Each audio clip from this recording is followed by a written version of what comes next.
तो मूवी की शुरुआत होती है एक अच्छे खासे गैंगस्टर डोंग से, जिसके पास किसी चीज की कोई कमी नहीं थी सिवाय एक प्यार करने वाली बीवी के। उसकी बीवी युन डोंग से उतना ही प्यार करती थी जितना आप सब्सक्राइब बटन से करते हो। खैर डोंग भी युन को ज्यादा घास नहीं डालता था, क्योंकि उसने भी बस युन के फादर मिस्टर हान के पैसों को देखकर उससे शादी की थी। अब डोंग अपने ऑफिस पहुंचा, जहां उसे पता चला कि उसके अगले प्रोजेक्ट के बीच में एक जिद्दी कारपेंटर की दुकान आ रही है। इसलिए उसने अपने राइट हैंड मिस्टर बैंक को आदेश दिया कि तुम उस कारपेंटर की शॉप में जाकर कैसे भी इस मैटर को हैंडल करो। ये सुनकर बैंक अपने आदमी लेकर इस कारपेंटर किम के पास पहुंचा, जहां सीधी उंगली से घी ना निकलने पर उसने इस कटर को टेढ़ा कर दिया, जिसके बाद ना चाहते हुए भी किम को उन पेपर्स पर अपना अंगूठा लगाना ही पड़ा। यहाँ डोंग जब टेबल चमका रहा था, तभी वहाँ उसका एक व्यापारी दुश्मन यांग उससे मिलने पहुँचा, जहाँ हमें पता चला कि यांग डोंग से आगे बढ़ने के लिए किसी भी हद तक जा सकता है। अगले दिन डोंग अपने एक फेवरेट रेस्टोरेंट में मैगी खाने पहुँचा, जहाँ एक स्कूल स्टूडेंट जेहुन भी दबा के मैगी पेल रहा था। अब जब जेहुन बिल पे करने लगा, तब उसे याद आया कि वो तो अपना वॉलेट गोल्ड डिगर लड़कियों की तरह घर पर ही भूल आया है, जिसके लिए वो उस रेस्टोरेंट की ओनर से माफी मांगने लगा। तब वो ओनर बोली कि अरे कोई बात नहीं बेटा, तुम्हारा बिल ये अंकल डोंग भर देंगे। अब डोंग को भी लगा कि इज्जत का सवाल है भाई, तो उसने जेहुन के पैसे भर दिए, जबकि जेहुन ने वहाँ 4 कटोरे मैगी खाई थी, वह मैदा के सौदागर। खैर तभी उस ओनर ने डोंग को प्रॉमिस किया कि तुम्हारी इस दरिया दिली पर मैं तुम्हें गिफ्ट जरूर दूंगी। अब जब डोंग यहाँ से निकला तो वह इस कूड़े वाली गाड़ी के चक्कर में बीच में ही फंस गया, जहाँ उसके ठीक ऊपर जेहुन भी इस तार से एक जूता निकालने की कोशिश कर रहा था। पर ये ऐसा क्यों कर रहा है वो हमें आगे पता चलेगा। अब शरीर में इतना भारी होने की वजह से जेहुन का बैलेंस बिगड़ा और फिर वो नीचे सीधा डोंग के ऊपर जा गिरा। अब जब डोंग की आँख खुली तो उसने देखा कि वो तो हॉस्पिटल के बेड पर लेटा हुआ है। तभी एक नर्स ने आकर उससे पूछा कि बेटा तुम ठीक हो? बेटा? डोंग सोचने लगा कि आखिर एक 40 साल के बुड्ढे को ये बेटा क्यों कह रही है। इसलिए वो खड़े होकर थोड़ा आगे आया, जहाँ इतने में वो कारपेंटर किम भी पहुँच गया, जो डोंग से बोला कि मेरे बेटे, मेरे लाल, तुम ठीक हो? ये सब सोचकर उसका दिमाग घूमने लगा, और जैसे ही वो शीशे के सामने आया तो देखा कि वो तो जेहुन की बॉडी में आ चुका है। डोंग को कुछ समझ नहीं आ रहा था। तब डॉक्टर ने किम से कहा कि अभी इसके सर पर ताजा चोट लगी है, इसलिए कुछ दिन तक अजीब बर्ताव भी करेगा। तभी डोंग को याद आया कि उस रेस्टोरेंट की ओनर ने उसे गिफ्ट के बारे में कहा था, इसलिए वो जल्दी से उस ओनर से मिलने भागा। लेकिन वहाँ जाकर उसने देखा कि वो रेस्टोरेंट तो बंद हो चुका है, साथ ही उस ओनर का भी कुछ अता पता नहीं था। दूसरी तरफ डोंग के दुश्मन यांग को पता चला कि डोंग अब कोमा में जा चुका है, जिसे सुनकर वो एकदम से 7वें आसमान पर पहुंच गया। यहाँ जेहुन के शरीर वाला डोंग अपने घर पहुंचा, जहाँ उसकी बीवी युन उसे देखते ही चिल्लाने लगी कि ये कौन घुसपैठिया मेरे घर में आ गया है।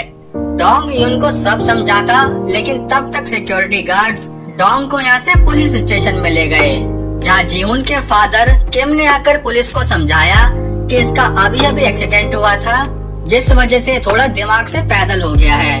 अब ये सुनकर पुलिस ने डोंग को छोड़ दिया। यहाँ से दोबारा डोंग हॉस्पिटल में पहुँचा और अपनी बॉडी पर उछल कूद मचाने लगा कि कैसे भी करके वो वापस अपनी बॉडी में घुस जाए। लेकिन तभी यहाँ बैंग आ गया, जिसने डोंग को जेहुन समझकर वहाँ से भगा दिया। डोंग ने उसे भी समझाने की कोशिश की, लेकिन तब भी बैंक पर उसका कोई असर नहीं हुआ। अब यहाँ से डोंग जेहुन के पापा किम के साथ उनके ही घर आ गया, जहाँ किम ने उसकी जान बचने की खुशी में बहुत सारा माल पानी बना कर रखा था। इतना सारा खाना पानी देखकर डोंग बोला कि मैं इंसान हूँ, कोई हब्सी नहीं जो इतना सारा खाऊंगा। तब किम ने उससे पूछा कि मतलब तुम इतने दिन से हब्सी थे? खैर डोंग ने जैसे ही खाना शुरू किया, तभी वो अचानक से बेहोश हो गया, और जब उसकी आँख खुली तो वो सारा माल पानी अकेले ही निपटा चुका था। अब अगले दिन किम अपने बेटे को लेकर स्कूल पहुंचा, जहां पहुंचते ही डोंग पुष्पा की तरह बैठ गया। तब किम ने प्रिंसिपल से बुली करने वाले स्टूडेंट्स की कंप्लेंट करी, लेकिन प्रिंसिपल बोला कि इस स्कूल में कोई किसी को बुली नहीं करता। डोंग समझ रहा था कि जरूर ये लोग जीहुन को परेशान करते होंगे। तभी वो बेचारा बिल्डिंग की बाउंड्री पर खड़ा था। अब जब वो क्लासरूम में पहुंचा तो देखा कि लड़कों का एक ग्रुप उसे अपनी मिडिल फिंगर से स्टैंडिंग ओवेशन दे रहा है। जिसके बाद वो कैंटीन में लंच करने पहुंचा, जहां कुछ स्टूडेंट्स इस उसागी नाम की लड़की को बुली कर रहे थे। इन्होंने उसके चावल में थोड़ी फैंटा मिलाई और फैंटा चावल उसके ड्रेस पर ही फेंक दिए। ये देखकर डोंग उन स्टूडेंट्स को दूर से ही रोकने लगा। तभी उस गैंग का लीडर ताइवुक डोंग से भिड़ने आ गया। अब जब तक डोंग उसका मोर बना था कि इतने में वहाँ एक टीचर भी पहुँच गया, जिसके डर की वजह से सारा मामला यहीं शांत हो गया। अब स्कूल के बाद वो लड़के फिर से डोंग को रोककर परेशान करने लगे, लेकिन तभी उसने उन हरामी स्टूडेंट्स के गालों पर अपनी रसीद काट दी। उसी दिन वो लड़के फिर से स्कूल में एक दूसरे लड़के को भी परेशान करने लगे। तभी वहाँ अंदर से डोंग निकला, जिसने उस बेचारे लड़के की मदद करी। साथ ही उन लड़कों से ताइवुक का फोन भी एक दिन के लिए ले लिया। अब स्कूल खत्म होते ही डोंग अपने घर पहुंचा, जहां उसने फोन में वो वीडियो देखी जिसमें ये स्टूडेंट्स जीहुन को परेशान कर रहे थे। और तभी वो बेचारा छत से डोंग पर गिर गया। अगले दिन ताइवुक बाकी लड़कों पर गुस्सा करने लगा कि क्यों उन्होंने उसका फोन जीहुन को दे दिया।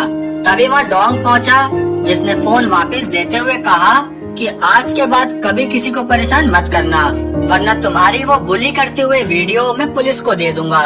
ये सुनकर ताइवुक के पास कोई और चारा नहीं बचा, इसलिए उसने चुपचाप डोंग की बात मान ली। यहाँ डोंग की बीवी युन अपने पति के कोमा में होने वाले दुख को एक दूसरे आदमी के साथ कम करने लगी, लेकिन तभी वहाँ यांग आ गया, जो युन को उसके कारनामों की वजह से ब्लैकमेल करने लगा, क्योंकि उसने युन की एक गैर आदमी के साथ फोटोज ले ली थी। यहाँ उसी रात डोंग वापस हॉस्पिटल पहुँचा और अपने राइट हैंड बैंग से बात करने लगा। उसने बैंग को सब कुछ बताना शुरू किया, जिससे कि बैंग को विश्वास हो गया कि ये मोटा लड़का ही उसका बॉस डोंग है। अगले दिन डोंग स्कूल में एक उसागी नाम की लड़की से टकरा गया और तभी उसके पास से ये सॉफ्ट टॉय भी गिर गया। डोंग ने उसका पीछा करते हुए उसागी का वो सॉफ्ट टॉय उसे वापस दे दिया, जहाँ उसागी की माँ मेसुन भी आ गई। उसे देखते ही डोंग थोड़ा शॉक हुआ, क्योंकि मेसुन उसका पहला प्यार थी, जिसको युन के पैसों के चक्कर में डोंग ने छोड़ दिया था। उसने मेसुन को उसके नाम से बुलाया, जिसे सुनकर मेसुन भी थोड़ा शॉक हो गई। उसे देखते ही डोंग अपनी पुरानी यादों में खो गया, जहाँ वो अपनी जवानी के दिनों में मेसुन के साथ दवा के समय बिताया करता था। अगले दिन डोंग ने उसागी के कुछ बाल तोड़ लिए, क्योंकि उसे उसागी के बालों का डीएनए करना था। अब जब डीएनए का रिजल्ट आया तो पता चला कि असल में उसागी डोंग की ही बेटी है। ये पता चलते ही डोंग मुंह मीठा करने मेसुन के पास पहुंचा, जहां वो मेसुन से उसकी लाइफ के बारे में बात करने लगा। वो बोली कि मैंने अकेले दम पर ही उसागी को बड़ा किया है, क्योंकि उसके फादर तो बिल्कुल अच्छे इंसान नहीं थे। ये सुनकर डोंग को काफी बुरा लगा कि उसकी एक गलती की वजह से उसके प्यार को इतना कुछ सहना पड़ा। दूसरी तरफ उसकी बीवी युन अपने पापा हान को नकली रिपोर्ट दिखाकर बताने लगी कि डोंग उनकी कंपनी के पैसों का गलत इस्तेमाल कर रहा था। असल में वो ये सब यांग के कहने पर कर रही थी। यहाँ डोंग एक जिम में अपना वेट लॉस करने पहुँचा। साथ ही उस जिम में वो अपनी बेटी के पास भी रह सकता था, क्योंकि उसागी उसी जिम में सेल्फ डिफेंस की ट्रेनिंग ले रही थी। लेकिन डोंग को देखकर वो वहाँ से जाने लगी। तभी इतने में बैंग वहाँ ट्रेनर बनकर आ गया और बोला कि उसे डोंग के साथ ही ट्रेनिंग करनी पड़ेगी। अब एक साथ ट्रेनिंग करने की वजह से दोनों बाप बेटी काफी क्लोज आने लगे। धीरे धीरे डोंग ने भी अपना वेट बहुत कम कर लिया और एकदम चिकनी चमेली बनकर स्कूल में पहुंच गया। जहाँ इस आइटम को देखते ही सारी लड़कियां बावली खेल गयी। और चलो लड़कियों का फिर भी ठीक है, लेकिन ये लड़के क्यों चौंक रहे हैं भाई।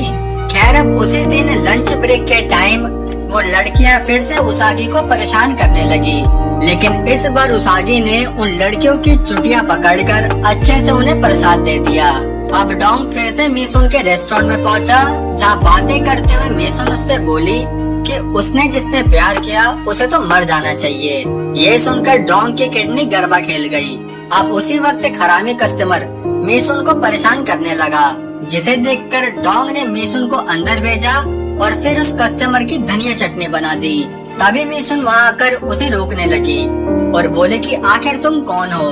तब डोंग ने उसे सब कुछ बता दिया कि वो वही डोंग है जो जीहुन की बॉडी में घुस चुका है।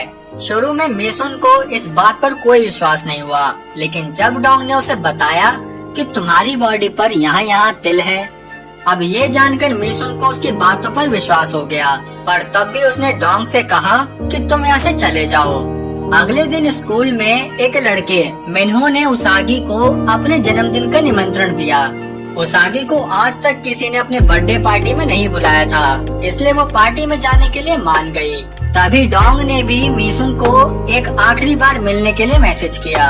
अब ये दोनों शांति से बात करने एक रेस्टोरेंट में आए, जहाँ मिसुन उससे बोली कि तुम मेरी जिंदगी से चले जाओ। ये कहकर वो जाने लगी, लेकिन तभी डोंग ने उसे इम्प्रेस करने के चक्कर में थोड़ा पानी पिला दिया। पानी पीते ही मिसुन इतनी इम्प्रेस हुई कि उसने डोंग में एक चाटाई सूत दिया, लेकिन तब भी उसने मिसुन का पीछा नहीं छोड़ा। अब बाहर जब वो सिचुएशन संभालने लगा, तभी उसे उसके दोस्त की कॉल आई, जिसने बताया कि कुछ लड़के उसागी को पार्टी में परेशान करने की तैयारी कर रहे हैं। ये सुनकर डोंग जल्दी से उसागी के पास भागा।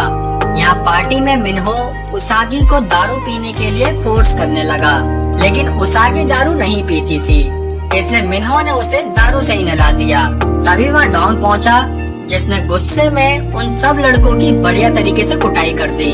उसागी ने भी थोड़ा सपोर्ट मिलते ही मिन्हो के घुंघरू तोड़ दिए, जिसके बाद ये दोनों बाप बेटी यहाँ से चलते बने। उसी शाम बैंग ने डोंग को बताया कि तुम्हारी बीवी तुम्हें कंपनी से हटाने की कोशिश में लगी हुई है। ये सुनकर डोंग ने मिस्टर हान के लिए एक लेटर लिखा, जो कि बैंक को डिलीवर करना था। अगले दिन डोंग जब गली में घूम रहा था, तभी एक लड़की ने आकर उससे डेट के लिए पूछा। ये सुनकर वो बोला कि मैं स्कूल की लड़कियों को डेट पर नहीं ले जाता। तभी वहाँ उसागी पहुँच गई और उसने भी डोंग से डेट के लिए पूछा। तब वो सोचने लगा कि भला मैं अपनी ही बेटी को कैसे डेट कर सकता हूँ, इसलिए उसने उसागी को साफ मना कर दिया। अब घर पर मिसुन को भी इस बात का पता चल गया कि उसकी बेटी अपने ही पापा को डेट करना चाहती है, जिसके बाद उसने उसागी को डोंग से दूर रहने के लिए कहा। यहाँ यांग भी हॉस्पिटल में डोंग को मारने पहुँचा, लेकिन जैसे ही वो कुछ करता, इतने में ही डोंग की बॉडी कोमा से उठ गई, जिससे डरकर यांग वहीं बेहोश हो गया। कोमा से उठने के बाद जीहुन ने खुद को एक अलग बॉडी में पाया, इसलिए वो यहाँ से अपने पापा के पास पहुँचा। किम को लगा कि ये कोई गंजेड़ी गलती से उसके घर में आ गया है, इसलिए वो पुलिस को बुलाने जाने लगा, लेकिन तभी वहाँ डोंग भी पहुँच गया, जिसने किम को सब कुछ हिंदी में समझा दिया। अब उसने जीहुन से कहा कि हमें मिलकर इस प्रॉब्लम को सॉल्व करना होगा, इसलिए ये दोनों सीधे मिसुन के रेस्टोरेंट में पहुँच गए, जहाँ इन दोनों ने ऐसे नाटक किया कि जैसे इनकी बॉडी वापस ठीक हो चुकी है। तभी जीहुन डोंग बनते हुए मिसुन से माफी मांगने लगा, लेकिन इतने में ही फिर से यहाँ यांग अपने चेलों को लेके पहुँच गया। जीहुन इतने गुंडों को देखते ही रोने लगा। तब डोंग ने इन दोनों को अंदर भेजकर खुद यांग के चेलों से लड़ाई शुरू कर दी, लेकिन इस बार वो लोग पूरी तैयारी के साथ आए थे। तभी अंदर से मिसुन अपनी गैस का सिलेंडर लेके आ गई और बोली कि अगर तुम लोग यहाँ से नहीं गए तो ये सिलेंडर यहीं फटेगा। सुनकर यांग और उसकी पलटन की भी फट गई, इसलिए वो सारे यहाँ से भाग निकले। अब इस सब के बाद मिसुन समझ गई कि ये दोनों अभी भी एक दूसरे के शरीर में हैं। तब भी उसने जीहुन को ही डोंग समझते हुए अपने मन की बात कह डाली और फिर इन्होंने एक दूसरे को गले लगा लिया। यहाँ मिस्टर हान को डोंग के उस लेटर से पता चला कि उनकी बेटी तो डोंग के बारे में सब झूठ बोल रही थी, ताकि उसके अफेयर के बारे में मिस्टर हान को पता ना चल पाए। अब ये पता चलते ही हान ने यून को अपनी जायदाद से बेदखल कर दिया और सीधे डोंग से मिलने की मांग रखी। अब डोंग खुद तो आ नहीं सकता था, इसलिए उसने जीहुन को ही डोंग बनाकर भेज दिया, लेकिन वो खुद जीहुन से माइक्रोचिप के जरिए कनेक्टेड था। अब उस चिप ने कुछ देर तक तो सही काम किया, लेकिन थोड़ी ही देर में वो चिप करने लगी, जिससे कि इनके बीच का कनेक्शन टूट गया। तभी हान ने डोंग से उसके दूसरे परिवार के बारे में पूछा। अब ये जवाब जीहुन को खुद से देना था। तभी वो बोला कि हॉस्पिटल से घर आने के बाद मैं समझ गया हूँ कि पैसों से ज्यादा इम्पोर्टेंट हमारी फैमिली है, इसलिए मैं खुद को ही इस कंपनी से हटाता हूँ। हान ने उसके बात की पूरी इज्जत रखते हुए उसे कुछ नहीं कहा। अब जब जीहुन डोंग के पास पहुँचा, तब डोंग ने उसे अपने गले से लगा लिया, क्योंकि शायद वो खुद कभी इस कंपनी की जगह अपनी फैमिली को नहीं चुन पाता। लेकिन तभी युन ने अपनी कार से उन दोनों को एक्सीडेंट कर दिया, जिसके बाद डोंग को हॉस्पिटल में लाया गया, जहां उसका ऑपरेशन उसी रेस्टोरेंट वाली ओनर ने किया। वो बोली कि तुम्हें तुम्हारा गिफ्ट मतलब तुम्हारी फैमिली मिल गई है, इसलिए अब मैं तुम्हें वापस तुम्हारे शरीर में भेज रही हूँ। यहाँ से कहानी 6 महीने आगे आई, जहाँ जीहुन की सेटिंग उसागी से हो गई और डोंग ने भी मेसुन के लिए एक अच्छा रेस्टोरेंट खुलवा दिया, जहाँ किम, बैंग और वो खुद मेसुन के साथ ही काम करने लगा।